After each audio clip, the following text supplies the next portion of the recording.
Senhoras e senhores, estamos novamente aqui com a emissão semanal de notícias sobre o direito do trabalho, do nosso curso de Guilherme. Hoje estamos recebendo aqui, com muita honra, muita alegria, o doutor Francisco Ferreira Jorge Neto, digníssimo desembargador federal do Tribunal Regional do Trabalho da 2ª Região de São Paulo, que muito nos honra pela presença, onde iremos abordar aqui o tema relacionado à prescrição e decadência no processo do trabalho.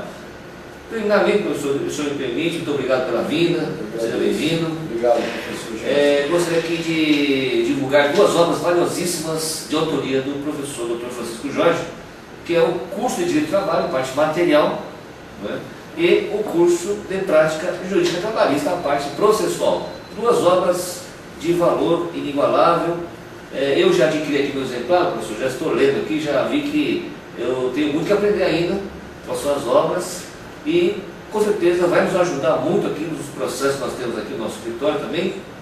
E fico muito agradecido pela gentileza de fazer aqui uma homenagem para mim na obra e sugiro aos senhores colegas que adquiram a obra do professor Jorge, que é muito proveitoso mesmo, né?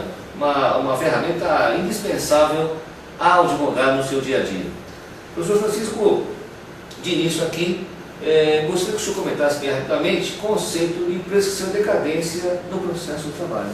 Professor Gerson, antes de mais nada, agradeço as palavras gentis com relação às duas obras. Essas duas obras são da editora Atlas. O curso de Direito do Trabalho está na 2ª edição e a Prática Trabalhista, Prática Jurídica Trabalhista, também está na 2ª edição, ambos da editora Atlas, e são em coautoria com o professor do Mackenzie, Dr. Gilberto de Quadros Pessoa Cavalcante.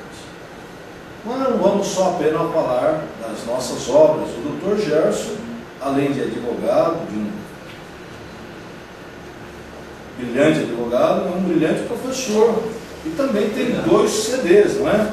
Um que é curso de audiência trabalhista, que eu recomendo. Minha esposa já assistiu, eu também assisti, e condensa tudo aquilo que é necessário para que o advogado compreenda a importância da audiência junto ao processo de trabalho.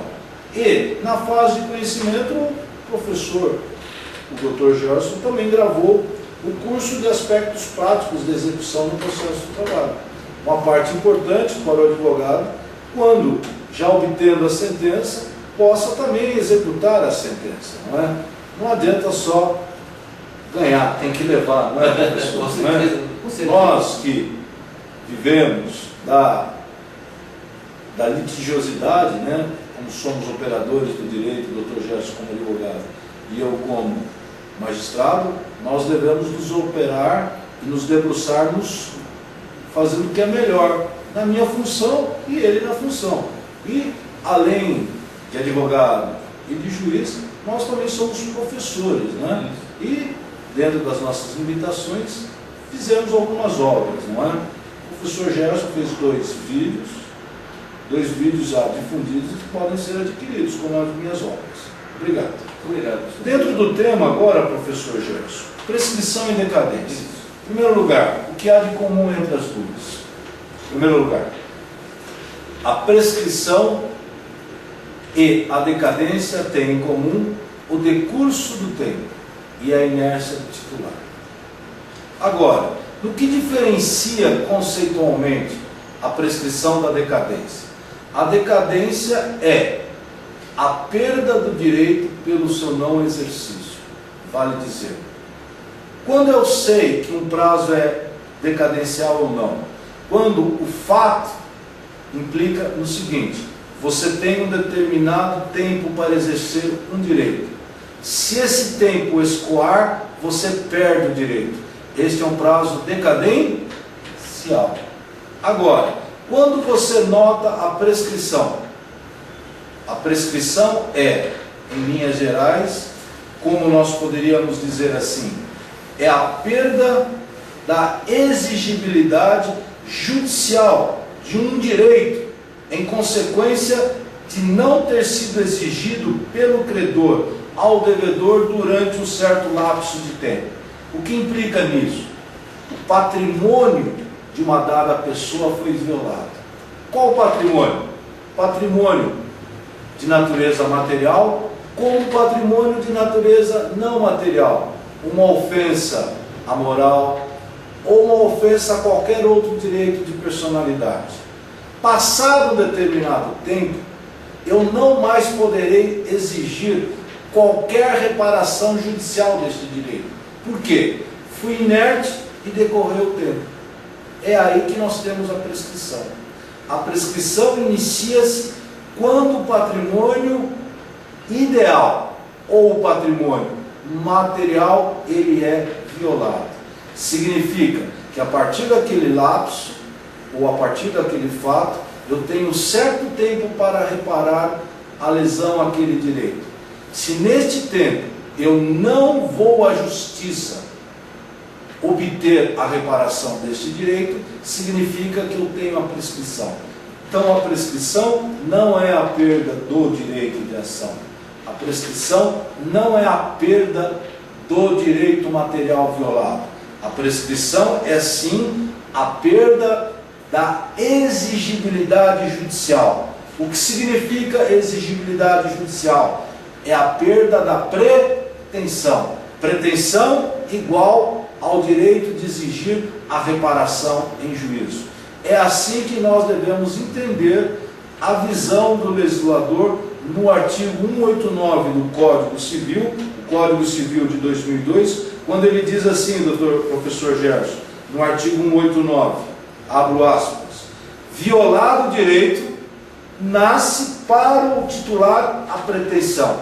Qual pretensão? Pretensão como sendo a exigibilidade judicial da reparação deste direito. Então, estas são as diferenças conceituais entre prescrição e decadência. Só que nós também poderíamos, assim, dizer que há algumas outras diferenças entre prescrição e decadência. E quais seriam essas outras diferenças? Em primeiro lugar, a decadência não se suspende e não se interrompe, ao contrário da prescrição, que pode ser suspensa ou interrompida. Por outro lado, a prescrição corre contra algumas pessoas, enquanto a decadência corre contra todos. Em terceiro lugar, a prescrição não pode ser, a decadência não pode ser renunciada, ao contrário da prescrição que pode. E por fim, a prescrição, ela geralmente é fixada por lei. Os prazos prescricionais decorrem por lei. Ao contrário da decadência, cujos prazos podem decorrer por lei, mas também por vontade das partes. Então estas são as principais diferenças entre a prescrição e a decadência. Em linhas gerais, professor Gerson, prosseguindo, o senhor gostaria de saber assim, quais seriam os principais prazos prescricionais trabalhistas? Vamos abordar? Então vamos, opa, adivinha a pergunta. Advogado, gostaria de prazo, professor? O advogado vive em função do prazo, não é? Uma questão interessante, professor Gerson. Estava eu um dia fazendo o meu exame da magistratura. Opa.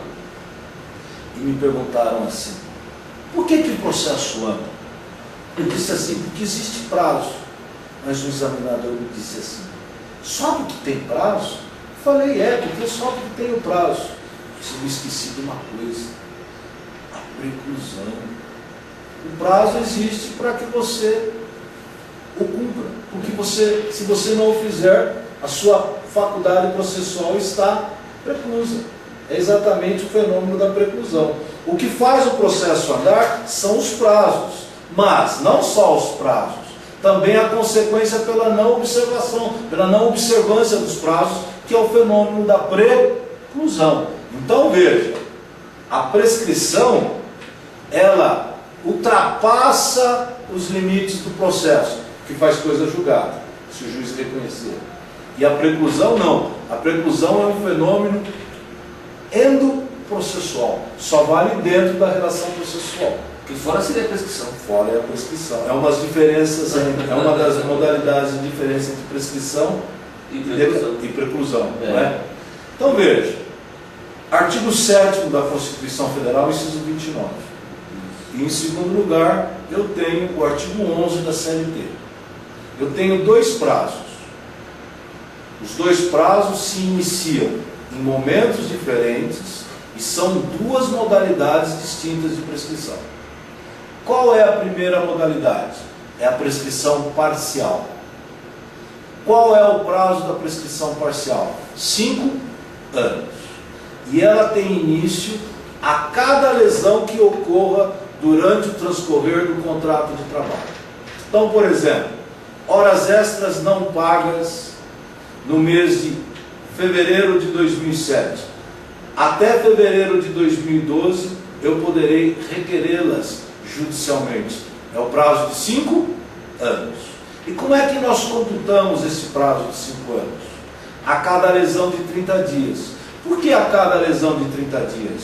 Porque os salários só podem ser pagos no período máximo de 30 dias. Artigo 459 da CLT. Então, a cada mês, o que tiver sido violado dentro daquele mês, nós teremos 5 anos para solicitar a reparação judicial destes direitos.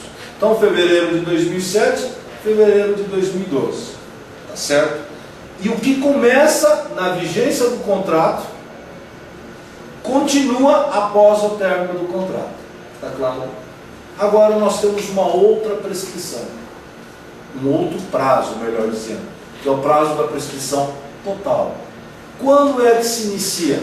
A partir do término do contrato de trabalho. Em segundo lugar, qual é a duração desse prazo? Prazo de 2 anos. Então veja, o funcionário foi mandado embora no dia 1º de dezembro, perdão, no dia 1º de fevereiro de 2010. Ele terá até o dia 1º de fevereiro de 2012 para propor a ação. Então vamos supor, se ele propuser a ação no dia 13 de fevereiro de 2012, já houve o transcurso do prazo de 2 anos. Se houve o transcurso do prazo de 2 anos, ele não mais poderá reclamar nenhum direito.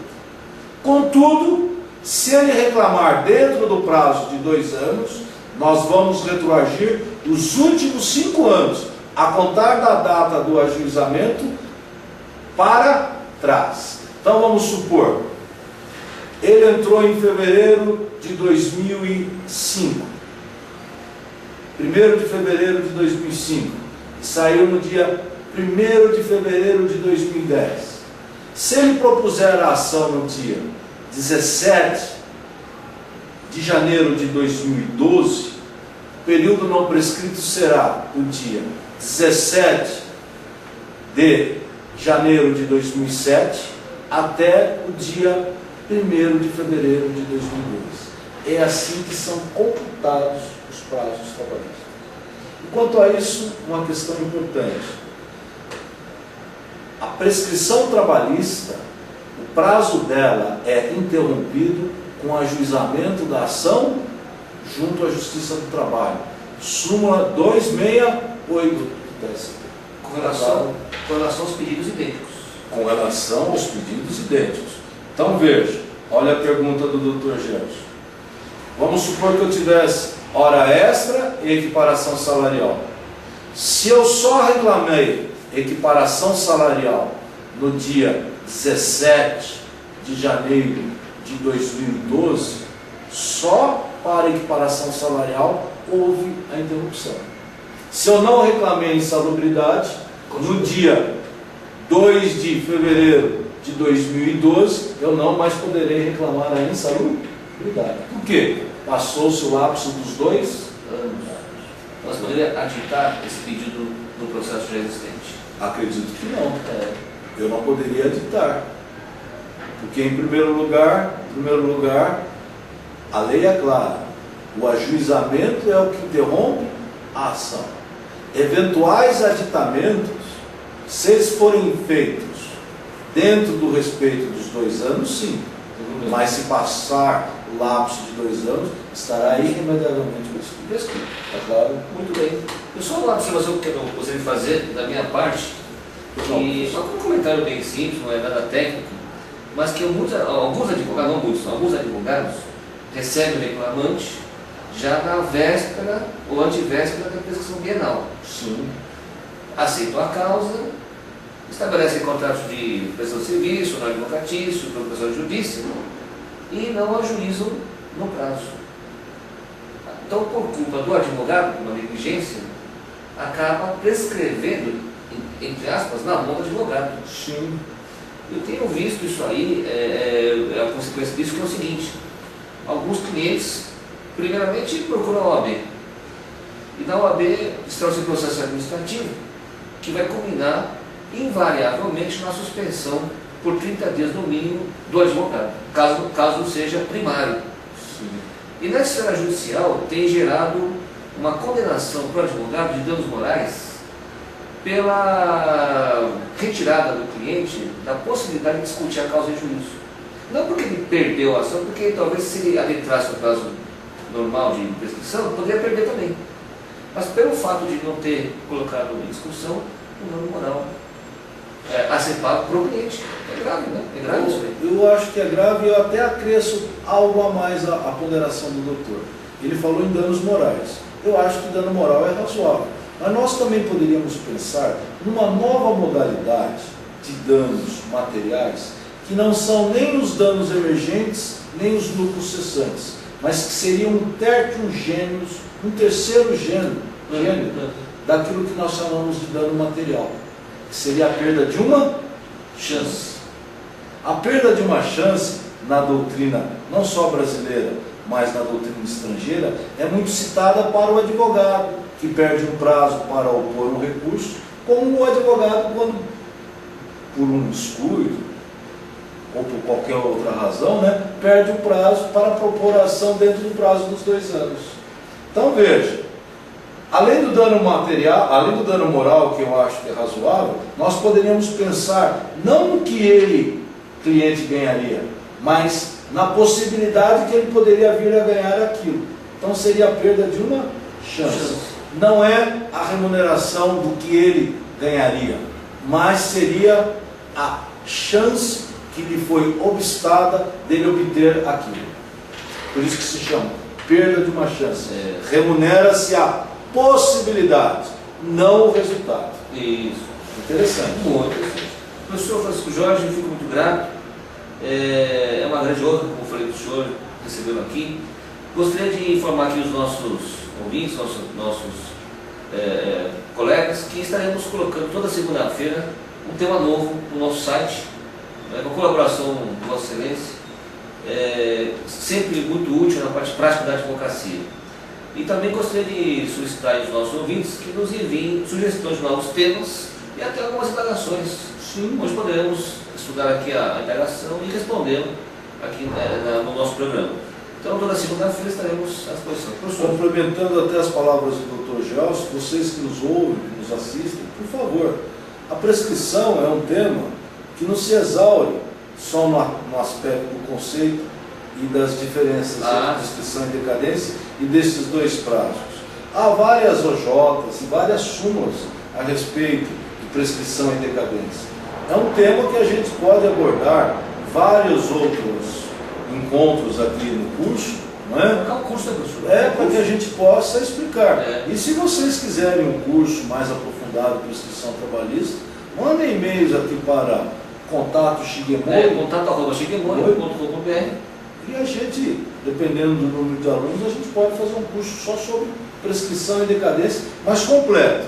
Desde a parte conceitual, passando por causas impeditivas, suspensivas, interruptivas, entrando nos prazos prescricionais trabalhistas e depois discutindo cada uma das OJs, cada uma das súmulas e interagindo doutrina, jurisprudência e a lei. Por que não? Muito bem. Muito obrigado. Muito obrigado, um grande abraço a todos vocês, que Deus abençoe.